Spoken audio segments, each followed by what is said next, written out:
Gracias a Dios por permitirnos continuar con nuestro estudio bíblico del libro de los Hechos de los Apóstoles.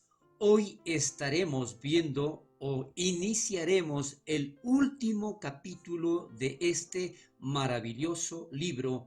Entonces veremos hoy su primera parte. Habíamos estudiado en el capítulo anterior, en el capítulo 27, en donde se realiza la travesía para llegar a Roma a través de una embarcación, pero hablábamos mucho de las tormentas que sufrieron ellos en el mar y no podían seguir, no podían continuar hasta que ellos llegan a una isla. Entonces, en el capítulo 28 vamos a ver posteriormente cómo ya puede llegar Pablo a Roma, según lo que Jesús le había revelado. Pero en esto vemos que el ministerio de Pablo, al llegar a esta isla que inicialmente no sabían cómo se llamaba, es la isla de Malta. Allí vemos en los versículos del 1 al 2 de este capítulo que aquellas personas que vivían en esa isla, la isla de Malta, son impresionados cuando Pablo salió ileso de una mordida de serpiente.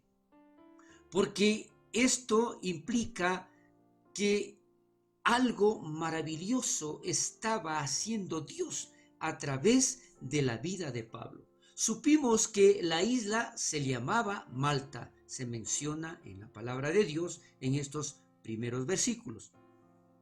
Estos marineros experimentados ciertamente conocían esta isla llamada Malta, pero no este lado de la isla donde ellos llegaron. Casi todo el tráfico de Malta llegaba al puerto principal, pero ellos llegaron al otro lado de la isla. Ellos no reconocían este lado que nunca pasaban por allí. Entonces, esta fue la razón para que de inicio ellos no supieran en dónde se encontraban. Declara aquí la palabra de Dios indicando, nos recibieron a todos a causa de la lluvia que caía y del frío. Entonces, a pesar de que no llegaron al lugar donde estaba el puerto principal, también este lado de la isla estaba habitado. Y el apóstol Lucas, quien escribe este libro de los Hechos, eh, escribió como alguien que experimentó esto. Tanto la bondadosa o la bondad de los naturales de Malta como el frío y humedad de la tormenta. Entonces él lo describió exactamente de la forma como ellos llegaron, de la forma como ellos se sintieron, pero sobre todo indica también de la manera como estas personas recibieron a toda la tripulación y a todos los pasajeros de esta nave. Malta significa refugio, un nombre muy apropiado para llegar precisamente a ese lugar en donde ellos ya no podían más de esta tormenta, de este temporal tan fuerte. Más adelante en los versículos del 3 al 6, Pablo dice, y la mordida de serpiente. ¿Qué es lo que sucedió aquí? Nosotros podemos ver exactamente que habiendo recogido Pablo algunas ramas secas, porque lo que él pretendía era hacer una fogata por el frío en donde ellos tenían. Entonces dice que el gran apóstol Pablo recogió leña para el fuego.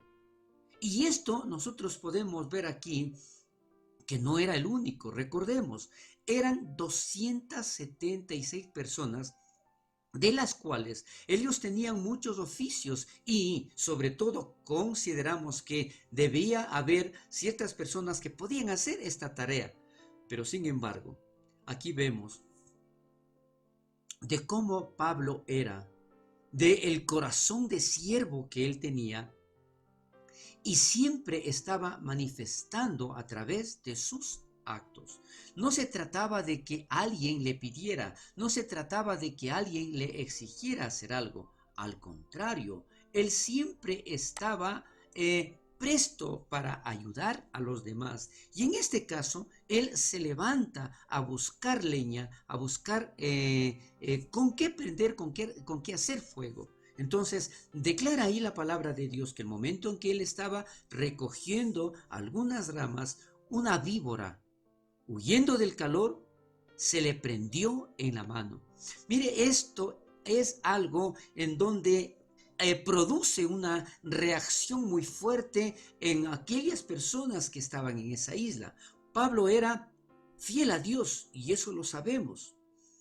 Y vivía como un verdadero siervo. Por lo tanto, de lo que a él le pasó, ¿qué es lo que podían pensar las otras personas? Porque en muchas ocasiones, ¿no es cierto?, cuando a un cristiano, a un hijo de Dios, le pasa algo, no es que le dicen, pobrecito, qué pena, qué lástima. No, la mayor parte de la gente reacciona de otra forma y dice, por algo ha de ser, algo ha de haber hecho. Esto seguramente se merece. Mire, entonces, ¿qué es lo que pasaba? Produjo, decía, esta reacción de aquellas personas que estaban en ese lugar.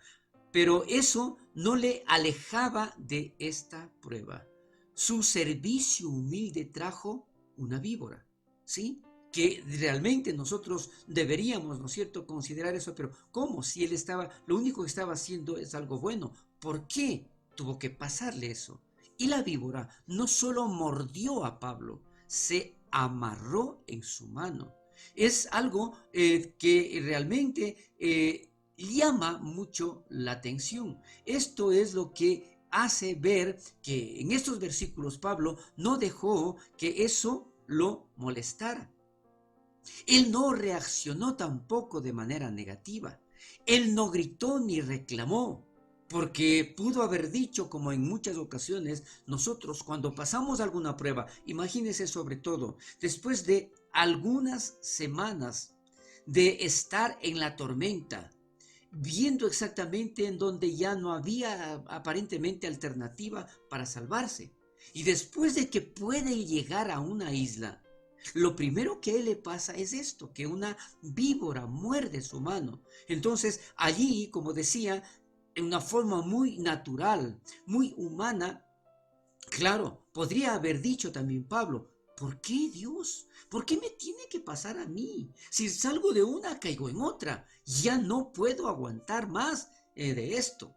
O pudo haber dicho, ¿qué no ves que te estoy sirviendo? ¿No ves que lo que yo hago no es malo? ¿Por qué tiene que pasarme a mí todo esto?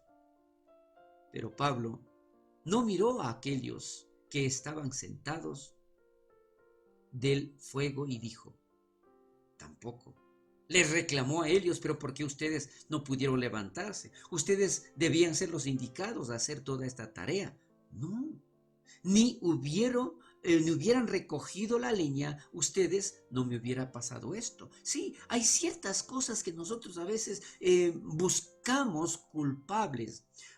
Tratamos de que las cosas cuando se dan de una manera negativa, como en este caso, buscamos ciertos pretextos o buscamos la reacción negativa y culpar a los demás, tal vez en este caso por descomedidos. Pero la reacción de Pablo parecía serena y despreocupada.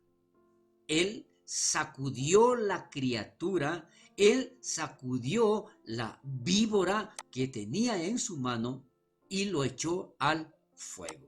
Entonces, aquí nosotros podemos ver que ciertamente este hombre era homicida. Esto es lo que vino a la mente de aquellas personas que estaban en ese lugar. ¿Por qué? Menciona allí y dice, la justicia no le deja vivir. Entonces, ¿qué es lo que opinaban? Si ya salió de toda esa tormenta, pero este es culpable, algo hizo, entonces por esto que definitivamente la justicia debe cobrar todos los errores que él cometió, pero no fue así. Vamos a ver exactamente qué es lo que relata aquí en este enunciado. Dice que los nativos estaban convencidos que la justicia finalmente había atrapado a su prisionero, que la justicia se estaba dando en ese lugar. La justicia se está refiriendo a la diosa griega Dike. Entonces dice que esta diosa estaba obrando en aquel hombre que, según los acontecimientos, estaba pagando por sus errores.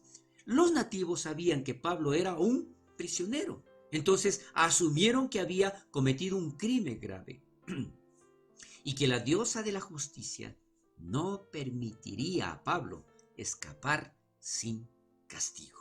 Esta fue la apreciación. Esto es lo que ellos pensaron al ver que una víbora le mordía y lo único que esperaban ellos era que comience a hincharse, comience a desfallecer, pero ningún daño padeció Pablo. ¿Por qué? Recordemos que Dios tenía un propósito en la vida de este hombre.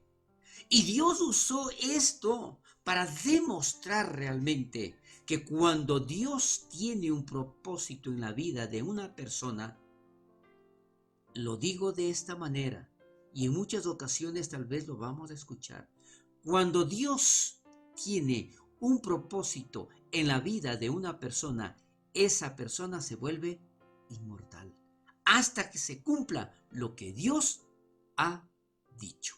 Entonces Dios no salvó a Pablo de una tormenta solo para permitirle morir mordido por una víbora. Pablo estaba protegido. Dios iba a hacer que se cumpla lo que le manifestó, que llegaría a Roma a predicar su bendita palabra. Entonces, le fue prometido que iría a Roma. Si es necesario que testifiques también en Roma, declara allí, y lo habíamos visto anteriormente en el mismo libro de los Hechos del capítulo 23, versículo 11. Y Pablo aún no llegaba a Roma, no era tanto que nada pudiera detener a Pablo. Esto no podía darse, sino que nada podría detener el cumplimiento de la promesa de Dios.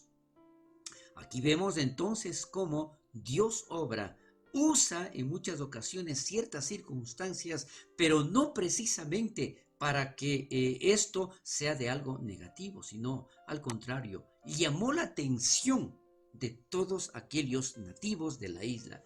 Pablo podía tomar la fidelidad de Dios en el pasado como una promesa de protección y bendición en el futuro. Sí, recuerde, cuando Dios tiene un propósito en nuestras vidas, no tendrá nadie ni nada que pueda hacernos daño hasta que se cumplan su bendita promesa. Ahora, más adelante, vemos algo en donde por extensión a lo que estamos revisando, también vemos que la justicia divina, esto es muy importante. Nosotros estamos hablando que los nativos de Malta, ¿no es cierto?, estaban hablando de la justicia, pero de una diosa griega, que según ellos se estaba cumpliendo tal situación. Pero en relación a la justicia divina, no tenía más derechos sobre Pablo.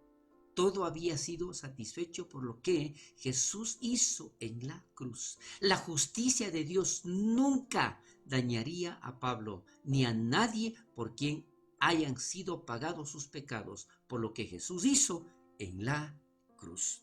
Entonces, ¿qué es lo que nosotros podemos ver? Dijeron que era un Dios. ¿Por qué? El momento en que no se produjo nada, no le hizo daño a esta víbora, ellos en cambio ven de una manera diferente. Ya no era el prisionero, el criminal, sino ahora era un Dios.